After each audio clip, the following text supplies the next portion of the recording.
Hello, everybody. So as you can see, we have a couple things we're going through today. This New York State map is something we're going to look at. You won't have to do too much with that. Here's the link to the PowerPoint that I'm going to be talking you through. Uh, the gerrymandering assignment is the actual work for today in attendance. And this gerrymandering think sheet, and if you have never heard of the term gerrymandering today, don't worry because that's what we're going to talk about, is going to be extra credit. I'd still like you to attempt it, but I'm going to ask you to, it's kind of like a brain tease almost, what I'm going to ask you to complete. So let's go back, and we've been talking about the election clearly. It's my hope that right now you understand where the election stands. Obviously, there's still a lot of court battles and legal stuff to work out with that because you have, wide claims of fraud and cheating that have to be worked out. And not until these 538 electors get together in December does the election actually become official. Because remember, these 538 electors are the ones that actually pick the president based on each state. So hopefully you can remember the electoral college system. And then, these are just the maps that shows you how each one has. This one's a little old because New York State is a lost population. I'm pretty sure over the last few years, New York State has actually lost 2 electoral votes to Florida because a lot of people are moving out of New York to warmer places like Arizona, Florida, and other southern states. So that brings us to, after talking about the electoral college, a blank map of New York State. So this is one of the links there that I showed you that I wasn't going to. New York State has 29 electoral votes.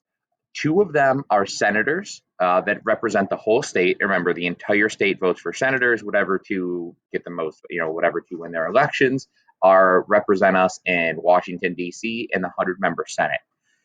In addition to that, we have 27 representatives that sit in the House of Representatives for New York State. Remember, that's based by population. So what I normally do is I print this out and give it to my students. And I was going to say, if you were going to divide New York State into 27 different sections, how would you do that? So I have them go and literally mark this up and create 27 different sections to be represented. And it usually looks way, way different than how it actually looks. So if we go back to our PowerPoint here, this is how New York State is divided up. You might notice some numbers are missing. That's because they're all right down here in New York City. Remember, this is based by population. So there's not a ton of people that live up here in the Adirondack part of New York State. So they're all thrown together with one electoral vote. Long Island is one electoral vote. And then you have New York City, all of the different boroughs, some of the boroughs have multiple districts and so forth. These are very much smaller. You can see all the numbers jumbled in down here. You can see in Western New York, we have 2. We have 26, which is the city of Buffalo. It goes up here to Niagara Falls. We in Clarence, if you live in Clarence, which most of us do, are in district number 27. So when we go to vote for our people in the House of Representatives, you are vote like if you ever hear, it's not like the Hunger Games, District 9, but kind of. The people in District 27 vote for who they want to represent them in the House of Representatives. You only have a say over the person in your district. So some of these tend to go Democrat, like 26 that has the city of Buffalo and Niagara Falls. It's usually a Democrat, Brian Higgins. 27 out in Clarence and some of these other places that are more Republican usually tend to go red. This is who, if you remember Chris Collins, he was your representative in Clarence for a number of years until he recently got arrested and convicted of insider trading. And now I'm pretty sure he's in jail, but I'm not sure they were trying to push that back. So what is gerrymandering? Gerrymandering is manipulating the borders of an electoral, basically a district of Congress, so as to favor one party or class. So they redraw these lines every 10 years or so, depending on the state's constitution. They don't always change, but sometimes they do. So notice it's not by county, like you have little cutouts of different area halfway through places. So basically, whoever is in control of the state legislature during when it's time to rewrite this, usually try to create boundaries so they can include, not to do it fairly, but to do it so they can get whatever number of representatives from their political party. However, they can get the most of those is how they draw the lines. Let's look at North Carolina, because North Carolina is a terrible example of this. New York State at least looks respectable. A lot of it makes sense. The different ones, like here is a little cutout, obviously. So there's some weird things about New York State. But I hope you can look at this map of North Carolina and be like, this is crazy. Someone that lives all the way down here is represented in the same district as up here. You have this wonderful pink line that cuts through a bunch of different areas. This red line finds its way all the way down here. It's crazy. So they do this on purpose because they want to have enough votes in each county so their party, whether it's Democrat or Republican, has more voters in it, therefore win the election. So when you talk about, things such as like voter fraud and cheating, this is a way of stealing elections that is actually completely legal because you're allowed to kind of draw the districts any way you want if you're in charge of the state government. And whether it's the Democrats or Republicans, they redraw it in a way that is favorable to them. So if they're, let's say the Republicans were in charge, they might not win if they just did, a square section right here. But hey, if we draw the lines like this, we'll have enough Republicans in this area to win and send one of those people to Congress. And I'll be honest with you, off the top of my head, I don't know if this was set by a Republican state government or a Democrat state government, but either way, I hope you can see that there's a lot of issues here and it's kind of corrupt. So this is why I asked the pros and cons of gerrymandering and manipulating the borders to look a certain way. The cons to me are that I don't feel like it's a fair representation of the people living in an area. If we go back to New York State, most of us would probably say we're from Buffalo. Your representative in Buffalo is different than the one in Clarence. And the reason they draw it up to Niagara Falls like that is because Buffalo and Niagara Falls are the two most Democratic parts of Western New York. And by cutting them out, it's safe to say that District 27, which is mostly rural and suburbs, is going to go Republican. So 26, no matter what, usually always goes Democrat because it has Buffalo and Niagara Falls. And 27, the Clarenton, usually always goes Republican because that's the way that it's drawn up. Meant if this was like just all one big square of 26 or 27 and it wasn't cut out, it would be a battle back and forth probably. It wouldn't be clear all the time. A pro of it, though, is you don't, just like the Electoral College, you don't have one place or one city that determines the outcome. Because the fear is if, they just made one big block 27 here and Buffalo, Clarence, and all the suburbs were in it, Buffalo has by far the biggest population in Western New York. Would it go Democrat every single time? So would you have a lot of people that feel unrepresented? Uh, the bell. Would you have a lot of people that feel unrepresented because they are always having to vote with the city of Buffalo rather than what people around them in the suburbs feel? So while there are pros and cons, I think something like this is outrageous. Something like this at least makes sense. So the cons are, it might not be fair to the people living in an area to always have to go blue or always have to go red, and it's definitely manipulated.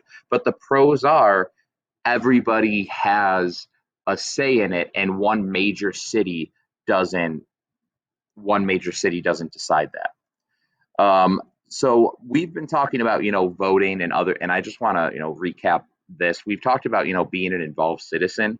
One of the ways you can do that is vote, and obviously some of us just turned 18 or aren't 18 yet. I will get you registered to vote before you leave. You can run for office, volunteer for a campaign, knocking on doors, making phone calls, paperwork, the people that usually you get hung up on and everything else. You can donate money or support a super PAC. A super PAC is like a campaign fund for people running for office. We'll talk more about those later. Oh, never mind. We'll talk about those right now. Committees that receive unlimited contributions from individuals, companies, labor unions, and other things for purpose of finance and political activity. This is why every other commercial you see on TV is a political ad. Super PACs are not allowed to directly coordinate with candidates or political parties. Like Trump can't oversee a super PAC that wants to get him reelected, or Joe Biden wouldn't be able to for Democrats that want to get him reelected. However, it's legal for candidates and super PAC managers to discuss strategy and tactics. Basically, they're working together, even though they're legally not supposed to. Most of this work will happen for a certain political party. The way to enter politics is to do the work for the political party, showing your hard work, intelligence, committed, and willing to go the extra mile. No one just all of a sudden gets up and says, hey, I'm going to run for Congress now. And if they do, it usually doesn't go well. You have to show your political party that you're committed. Eventually, if you work your way up and make your intentions known, hopefully the party will support you running for office. Weaver 2040, remember that, just throwing it out there. And of course, you can always run as an independent too. Obviously, more difficult to do, especially if you don't have a big following already. You don't need to be a politician to make a change, though. With all of the negativity we have going on in the world, be the change that you want to see in it. Volunteer, advocate for groups that are vulnerable or need help. Contact officials by phone, mail, email. You can find all that stuff online if there's a problem in your community that should be fixed. Signing, organizing petitions, your First Amendment right for things you think that are unfair. Protesting, organizing boycotts, no matter what it's for. Um, and voting is only done enough if done right. It is great that we've had the highest, turnout for an election in 2020, but allowing citizens to vote does not ensure that a system of democracy. And remember, we're not a full democracy. We are a republic or a constitutional democracy. Open, safe, and honest elections are essential to a democratic system. It's funny because I had this line in there from last year, but that seems even more important now. Uh, Engaged and informed citizens, I have that in bold because many people are not, informed and engaged, should know the mechanics associated with voting, including what major state and local national elections are held, simple Google search, how to register to vote. We didn't yet, but we will. Who currently holds each office and is making decisions that affect you, whether you realize it or not, and who is running for office. And what are the major issues going into each one. Hopefully you feel very up to date with that right now because we've talked about the issues in this class. We've talked about the 2020 election, so I'm hoping right now you're an engaged and informed citizen. But if you ever stop doing that, you lose engagements because what's relevant in 2020 might not be as relevant in 2024 or 2028. It really depends how things change. So I told, hopefully you were able to fill out that worksheet as we go and submit that. So now this is the extra credit or kind of the brain teaser thing I was talking about. So it's people's jobs to draw up these gerrymandering districts. So pretend that you're a political consultant and you are to redistrict the following towns. There are 40 Democrats concentrated in the center and 32 Republicans dominating the suburbs. This is a winner take all system where districts are represented by a single elected official. So the city below must be divided using these rules. There has to be 4 districts in each city. Each district must have 6 neighborhoods, and one neighborhood is one group of 3 letters. And I'll show you what that looks like in a second. So the first plan, you were to create a city where Republicans have a strong advantage over Democrats. This is the tough one. You're really going to have to gerrymander it because there's more Democrats than there are Republicans. Plan 2 should be a bit easier, so you might want to start with Plan 2. You must create a city where Democrats have a strong advantage over Republicans. So I'm not going to show you how to do this, but you should, because I don't want to. There's only one way to do it that I found so far. You can edit this on Cami and just like highlight them. So you need to have 4 districts in each one. Because there's, and that means there will be 6 different neighborhoods. So you need to come up with, like, if that would be one neighborhood, there'd be one, two, three, four, five, six, 7 Republicans, and one, two, three, four, 5 Democrats. So that would be one neighborhood where the Republicans win, and that would count for one vote. There's going to be 6 other neighborhoods that you need to work out to where the Republicans win at least 4 of them because you need to have the advantage 4/2. I know this might sound complicated. So the rules are you need to have basically six groups of 4, and they need to be touching. Like they need to be touching in some way. So you could do like 4 across this way. You could do 3 down, 1 over. You can do anything you want as long as the blocks are touching. This second one, they're the same city, but doing the one where the Democrats outnumber the Republicans should be a lot easier because there's more Democrats. And to tell if there's more Democrat, like again, a group of 4, you count the letters. So here would be 3 Republican, 4, 5, 6, 7, compared to 1, 2, 3, 4, 5. You count the letters in each one, and you need to have more. If you're doing the Democratic one, you need to have more Democrats in 4 out of the 6 districts. If you're doing the Republic one, you need to have more Republicans out of the 6 districts. So you basically need to win this district 4-2. by using the neighborhoods. And remember, each neighborhood is going to be 4 blocks, but you need to gerrymander them and try to put them together. So this isn't for a grade because it's difficult. It's a brain teaser. It's super hard to explain, especially online. Good luck. If you're able to do it, send me a message on Schoology saying you think you got it, but make sure you count this up. This is not for a grade. I'd like you to at least attempt it, put a few minutes into it. And if you can't get it, that's fine. But extra credit if you are able to do it. Message me if you have any questions, and I will see you tomorrow.